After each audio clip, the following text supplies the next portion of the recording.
بسم اللہ الرحمن الرحیم۔ السلام علیکم پاکستان۔ ناظرین کیسے ہیں آپ؟ ٹھیک ٹھاک ہیں؟ امید کرتا ہوں بالکل ٹھیک ٹھاک ہوں گے اور اپنی خوبصورت سی زندگی اپنے خوبصورت انداز سے گزار رہے ہوں گے۔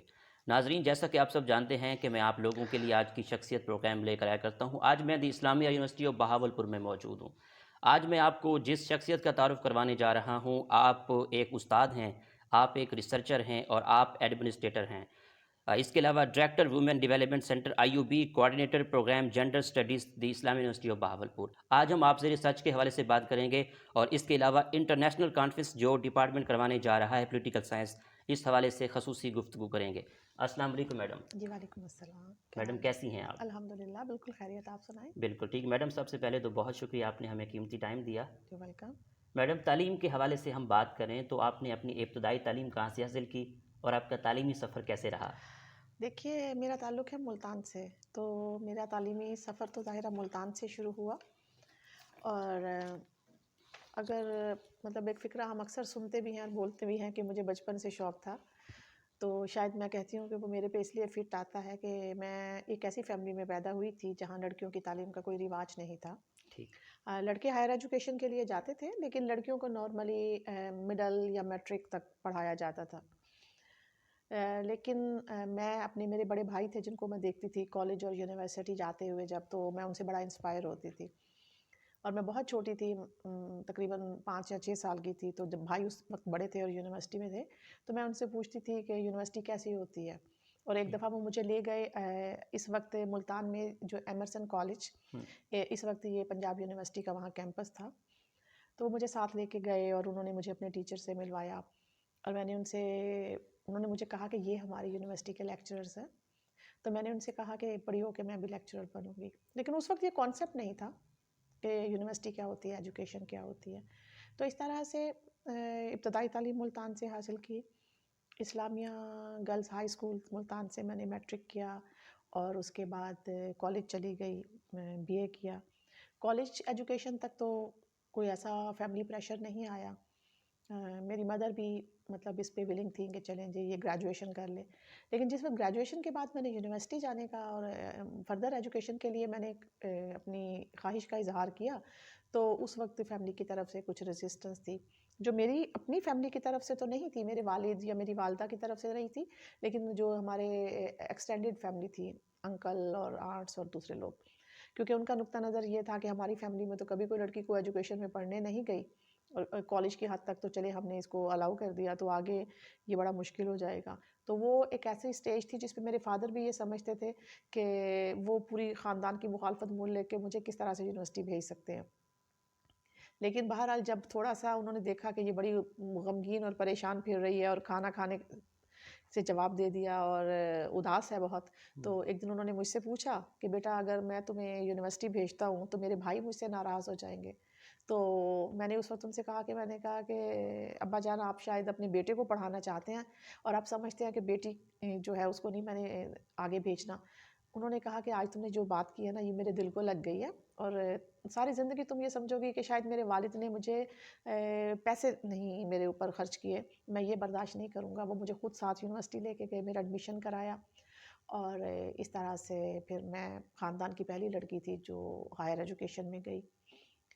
تعلیم جی۔ مکمل کرتے ہی جیسے ہی ماسٹر کمپلیٹ کیا، میں ٹاپر تھی اپنے ڈپارٹمنٹ میں، گولڈ میڈلسٹ ہوں، اور خواہش تھی کہ آگے یہ سلسلہ جاری رہے، تو یہاں اپلائی کیا، پہلی اپرچونٹی یہی مل گئی، اور چونکہ شہر سے قریب تھا، ہمارے گھر سے قریب تھا، تو گھر والے بھی ولنگ ہو گئے، اور اس طرح سے میں ٹیچنگ میں آ گئی۔ اسلامیہ یونیورسٹی بہاولپور کو کب جوائن کیا؟ 1989 میں، جی آپ کا اب تو کافی سال ہو گئے۔ آپ کا پی ایچ ڈی کا تھیسس کس حوالے سے ہے؟ پی ایچ ڈی پھر میں نے اس کے بعد کی، جب ہم نے یونیورسٹی جوائن کی تھی تو اس کے بعد ظاہر شادی ہو گئی، اور پھر کچھ عرصہ گھرداری بھی 7 سال چلتی رہی، اور پھر میں نے یہ ڈیسائیڈ کیا کہ اگر میں نے اپنے اسی پروفیشن کو کنٹینیو کرنا ہے تو اس کی یہ ڈیمانڈ ہے کہ میں فردر اسٹڈیز کے لیے جاؤں، تو پھر میں نے جو پی ایچ ڈی ہے پولیٹیکل سائنس میں پی ایچ ڈی کا آغاز کیا۔ میں جب میں نے یونیورسٹی جوائن کی تھی تو بہت زیادہ جو میرا انٹرسٹ بھی تھا اور جو میرا ایریا آف اسپیشلائزیشن بھی تھا وہ کمپیریٹیو پالیٹکس تھا، اور کمپیریٹیو پالیٹکس میں اسپیشلی جو پولیٹیکل ڈیولپمنٹ ہے اس میں میرا بڑا انٹرسٹ تھا، اور میں یہ سمجھتی تھی کہ پاکستان یا ہمارے جیسے جو ترقی پذیر ممالک ہیں کیا وجہ ہے کہ ہم پولیٹیکلی ڈیولپ نہیں ہیں. اسی لیے جو میرا پی ایچ ڈی کا تھیسس ہے وہ بھی پولیٹیکل ڈیولپمنٹ اور ایتھنک کانفلکٹ کے اوپر ہے. آپ کے کتنے آرٹیکل پبلش ہو چکے ہیں؟ میرے اب تک 25 آرٹیکلس پبلش ہو چکے ہیں. اور وہ کن کن ٹاپکس پر ہیں؟ ظاہر ہے ڈائیورس ہے, مختلف ایریاز پہ ہے, ایتھنک کانفلکٹ پہ ہے, فارن پالیسی پہ ہے. اور کچھ عرصے سے میرا جو انٹرسٹ ہے, جب سے میں پوسٹ ڈاک میں نے کی تو اس دوران میں پوسٹ ڈاک کے دوران ہی جو میرا انٹرسٹ تھا وہ پولیٹیکل پارٹیسپیشن کی طرف چلا گیا. اور جو ایریا مجھے زیادہ اپیل کیا وہ ویمن پولیٹیکل پارٹیسپیشن کے حوالے سے تھا.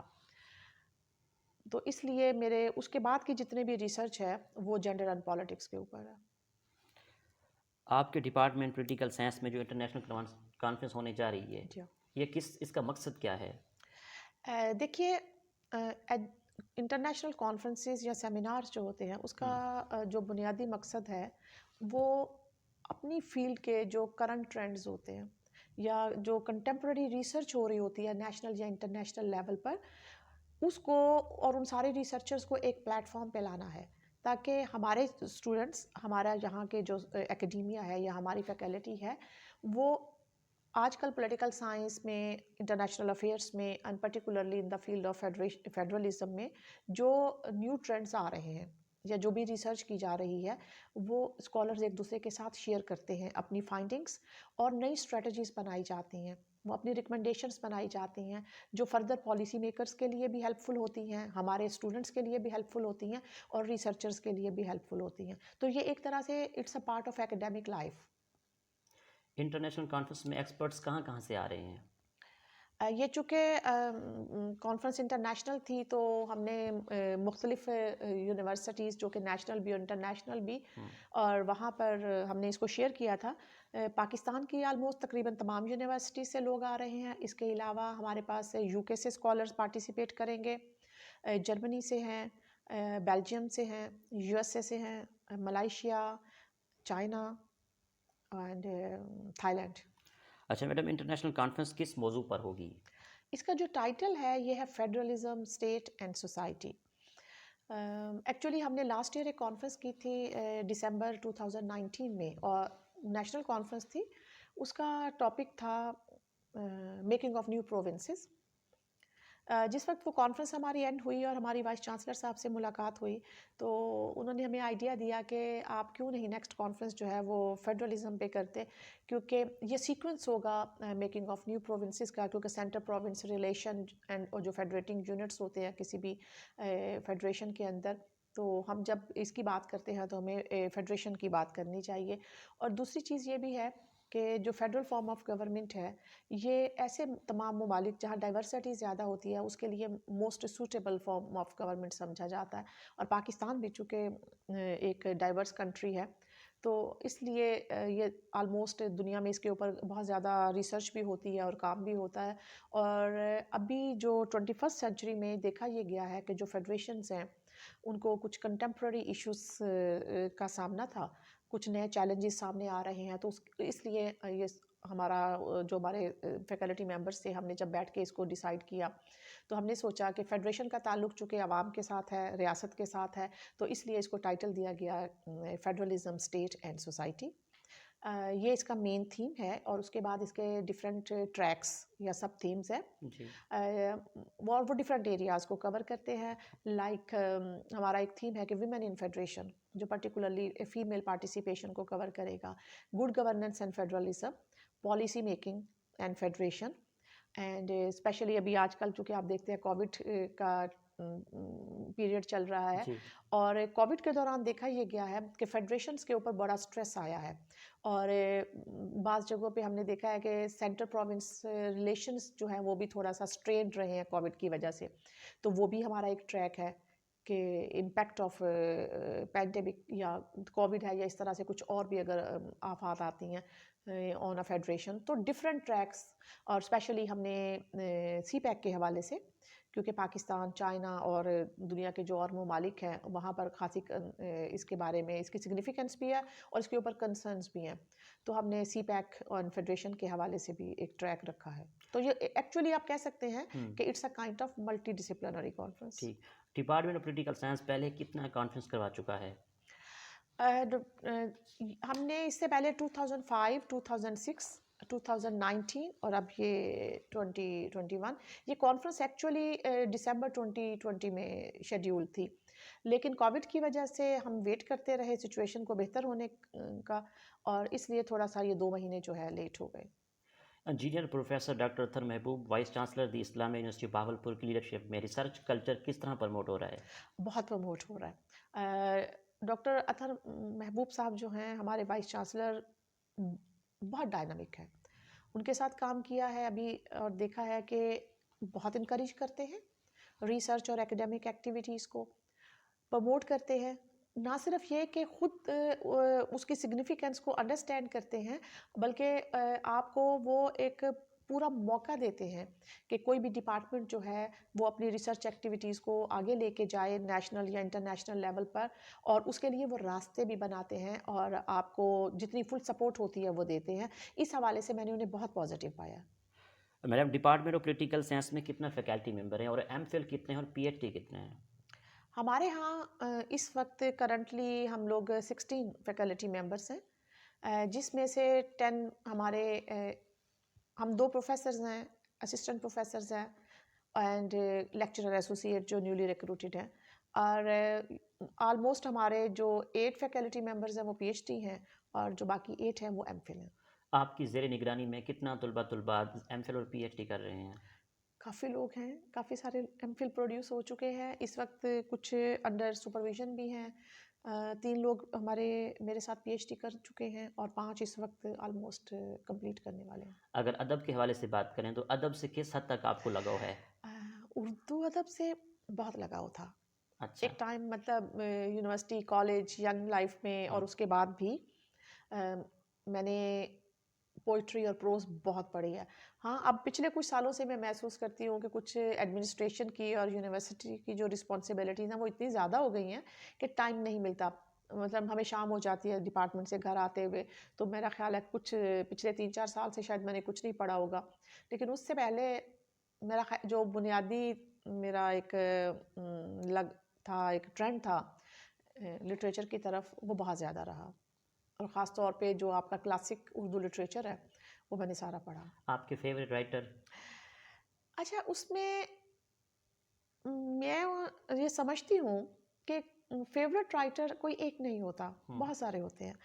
آپ کو کسی رائٹر کی کوئی چیز پسند ہوتی ہے اور کسی کا کوئی دوسرا پوئٹری یا کوئی اور ناول پسند آتا ہے۔ میں نے جتنے رائٹرز کو پڑھا ہے اب تک، مثلاً اشفاق احمد کو میں نے پڑھا، ان کا ایک اپنا رنگ، ایک اپنا بڑا مسٹیسزم تھا اس میں، صوفیزم تھا، بہت اچھا لگا۔ بانو قدسیہ کا بہت اچھا لگا۔ اسی طرح سے ہسٹوریکل ناول پڑھے تو نسیم حجازی کو پڑھا، منٹو کو پڑھا۔ اس کے علاوہ جو کچھ خواتین کی بھی ایک پروز ہوتی ہے نا، خواتین ڈائجسٹ بھی پڑھا، سسپینس بھی پڑھا، جاسوسی بھی پڑھا۔ مطلب میں ان لوگوں میں سے ہوں جو لٹریچر کے نا کسی ایک ایسپیکٹ پہ نہیں رہتے ہیں۔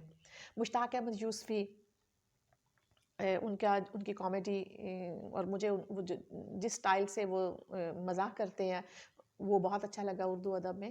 تو ہر ایک کا ایک اپنا رنگ ہے، ایک اپنا سٹائل ہے۔ قرۃ العین حیدر، کرشن چندر بیدی۔ تو میں مطلب لٹریچر کے معاملے میں سلیکٹیو نہیں ہوں، ہر کسی کی کوئی نہ کوئی ایسی چیز ہوتی ہے، کوئی ایسی بات، کوئی ایسی ادا، کوئی لکھنے کا ایک سٹائل جو کہ بہت اچھا ہوتا ہے۔ آپ نے کوئی کتاب لکھی ہے؟ ایز سچ لٹریچر کے اوپر تو نہیں لکھی ہے، 1-2 بکس ہیں جو کہ ہمارے انڈر کنسیڈریشن ہیں اور انشاءاللہ وہ جلد ہی آئیں گی، لیکن وہ ڈیفینیٹلی ہمارے سبجیکٹ کے حوالے سے ہیں۔ کس ٹاپک پہ؟ وہ ویمن اینڈ پالیٹکس پہ۔ اگر ٹریول کے حوالے سے بات کریں تو آپ کو ٹریول کرنا کتنا پسند ہے؟ بہت پسند ہے، ٹریول کرنا بہت پسند بھی ہے، نئے نئے لوگوں سے ملنا، نئی جگہیں دیکھنا، اور اسپیشلی وہ جگہ دیکھنا جہاں نیچرل بیوٹی تھوڑی زیادہ ہو، وہ مجھے بہت پسند ہے، اور اللہ تعالیٰ نے موقع بھی دیا گھومنے کا اور دنیا دیکھنے کا۔ اب تک کتنا کنٹریز کی سیر کر چکی ہیں آپ؟ اب تک یو ایس سے میں نے بہت گھوما، اور جب میں مطلب اپنے پرسنلی بھی گئی، اور 2 بار مجھے فیلوشپ ایوارڈ ہوئی تھی یونائٹڈ اسٹیٹس میں، تو اس دوران بھی میں نے امریکہ کی بہت ساری ریاستیں گھومی ہیں، اسی طرح سے کینیڈا دیکھا، لنڈن گئی، اور بیلجیم گئی، پیرس گئی، سویڈن گئی، دبئی، تو کافی جگہیں فارن موقع ملا۔ کنٹری کے کلچر کو اور پاکستان کے کلچر کو کیسے دیکھتی ہیں؟ دیکھیے، ہر کلچر کی اپنی سگنیفیکنس ہوتی ہے، ہر کلچر کی اپنی کریکٹرسٹکس ہیں۔ ہمارے کلچر کے کچھ اپنی خصوصیات ہیں جو کہ کچھ بہت اچھی بھی ہیں اور کچھ ایسی بھی ہیں جو اب ہمارے کلچر میں آ گئی ہیں، شاید پہلے نہیں تھیں۔ اسی طرح سے ان ملکوں کی کچھ اپنی ٹریڈیشنز ہیں۔ میں سمجھتی ہوں کہ ہر کسی کی اپنی جگہ پہ خوبصورتی ہے، یہ کیونکہ جب ڈائیورسٹی ملتی ہے تو ہی ایک خوبصورت ایک کمپلیکس ہمارے سامنے ایک چیز آتی ہے، کیونکہ اگر سملیرٹی ہو جائے گی تو پھر تو دنیا میں حسن ختم ہو جائے گا۔ پاکستان کی خارجہ پالیسی کو دوسرے ملکوں کے ساتھ کیسے دیکھتی ہیں ایز ایکسپرٹس پروفیسر آپ؟ دیکھیے، ہماری خارجہ پالیسی بہت سارے فیزز میں رہی ہے۔ کبھی ہماری خارجہ پالیسی ہم سمجھتے تھے کہ الائنڈ ہے، کبھی ہم سمجھتے تھے نان الائنڈ ہے، لیکن میں یہ سمجھتی ہوں کہ ہماری خارجہ پالیسی میں جتنے بھی فیزز آئے ہیں اس کی ڈفرینٹ کنسٹرینٹس ہوتی ہیں آپ کے ملک کی، آپ کی جغرافیکل کنسٹرینٹس ہیں، آپ کی اکنامک کنسٹرینٹس ہیں، آپ کی آئیڈیالوجیکل کنسٹرینٹس ہیں، اور ہر پیریڈ کے حساب سے جو گورنمنٹ فارن پالیسی بنا رہی ہوتی ہے اس کا نقطہ نظر یہ ہوتا ہے کہ اس ٹائم پیریڈ کے حساب سے وہ یہ سمجھتے ہیں کہ یہ بہتر ہے۔ ہاں، یہ ضرور ہے کہ کچھ ایونٹس ایسے ہیں کہ ہم انہیں اوائڈ کر سکتے تھے، ہم اپنی فارن پالیسی میں اگر تھوڑی سی سمجھ بوجھ سے کام لے لیتے تو ہم کچھ پرابلم سے بچ سکتے تھے۔ پاکستان کے کون کون سے شہر آپ کو اچھے لگتے ہیں؟ دیکھیں جی، اچھے تو اگر میں کہوں تو مجھے بہاولپور ملتان بہت اچھا لگتا ہے۔ ملتان میں پیدا ہوئی اور میری زندگی بہاولپور میں گزری ہے، اس لیے میں اکثر یہ کہتی ہوں کہ اگر اتنی گرمی نہ پڑتی ہو تو بہاولپور جیسا شہر کوئی نہیں ہے، مجھے بہت پسند ہے۔ اس کے بعد اسلام آباد بہت اچھا ہے رہنے کے لیے بھی، اور موسم کی انوائرمنٹ کے حساب سے ہمارے نارتھرن ایریاز بہت اچھے ہیں، بہت خوبصورت ہیں۔ تو ہر جگہ کا کچھ نہ کچھ چارم ہوتا ہے، ایک خاص بات ہوتی ہے ہر شہر میں۔ آپ کی نظر میں کامیابی کیا ہے؟ کامیابی میری نظر میں یہ ہے کہ آپ کی ذات سے کسی کو نقصان نہ ہو، اور آپ اس سوسائٹی کا، اس معاشرے کا کوئی ایسا اچھا پارٹ بنے جس کو آنے والی جنریشن کے اوپر اس ایک پازیٹیو امپیکٹ چھوڑ کر جائیں، اور آپ اس سے مطمئن بھی ہوں، کیونکہ جب آپ کچھ اچھا کرتے ہیں تو آپ مطمئن اور خوش ہوتے ہیں۔ شاید یہی کامیابی ہے۔ آپ کی اس کامیابی کے سفر میں دوستوں کا، اساتذہ کا کتنا ساتھ رہا؟ بہت، اس کے بغیر تو ممکن ہی نہیں ہے نا۔ آپ خود، کیونکہ ہمارے استاد ہیں جو ہمیں اسٹیج تک لے کر آئے ہیں، انہوں نے نہ صرف ہمیں تعلیم دی ہے، انہوں نے ہمیں محبت دی، انہوں نے ہمیں گائیڈنس دی ہے، اور ایون کہ آپ دیکھیں کہ آج تک ان کا ساتھ ہے۔ ہمارے ٹیچرز تو ابھی بھی آ رہے ہیں، کانفرنس میں بھی آ رہے ہیں، اور آج بھی زندگی کی ہر سٹیج پہ ان کی گائیڈنس ہوتی ہے۔ اور دوست تو زندگی کا سرمایہ ہوتے ہیں، ان کے بغیر تو لائف پاسبل نہیں ہے۔ تو یہ سارے ملتے ہیں تو آپ کی لائف خوبصورت بنتی ہے، آپ کی فیملی، آپ کے فرینڈس، آپ کی انوائرمنٹ سب ملتے ہیں تو زندگی خوبصورت ہوتی ہے۔ میڈم، آخر میں کانفرنس کے اس موقع پر سننے والوں کو، دیکھنے والوں کو، یونیورسٹی کے اسٹوڈنٹس کو اور جو ایکسپرٹس آ رہے ہیں ان کے لیے کیا میسیج ہے آپ کا؟ دیکھیے جی، میں سمجھتی ہوں اسٹوڈنٹس کے لیے تو صرف یہی میسیج ہے کہ آپ اس کانفرنس میں پارٹیسپیٹ کریں، اور یہ ایک آپ کے لیے ایک بہت اچھی لرننگ اپرچونٹی ہے، جہاں پہ آپ کو آپ کی فیلڈ کے جو اسکالرس ہیں، مطلب ریناؤنڈ اسکالرس ہیں، جن کا اس فیلڈ میں نام ہے، نیشنل بھی اور انٹرنیشنل بھی، تو وہ یہاں پر آ رہے ہیں۔ آپ ان کو سنیں، آپ کو اپنے سبجیکٹ کے بارے میں پتہ چلے گا، آپ کو دنیا میں جو ریسرچ ٹرینڈز ہیں ان کے بارے میں پتہ چلے گا، اور جو اسکالرز آ رہے ہیں ان کو تو میں یہی کہنا چاہتی ہوں کہ جی ویلکم ٹو بہاولپور، جس کو ہم کہتے ہیں کہ سٹی آف پیلیسز، اور وہ یہاں کے کلچر کو اور یہاں کی بہاولپور کی ہاسپٹیلٹی کو انجوائے کریں گے۔ تھینک یو سو مچ، آپ یو نے آر ہمیں ویلکم، قیمتی ٹائم دیا۔ بہت شکریہ۔ جی تو ناظرین، آپ نے آج کی شخصیت پروگرام سنا، اسی کے ساتھ اپنے میزبان احمد محمود کو اجازت دیجیے۔ اللہ حافظ، اللہ نگہبان، پاکستان زندہ باد۔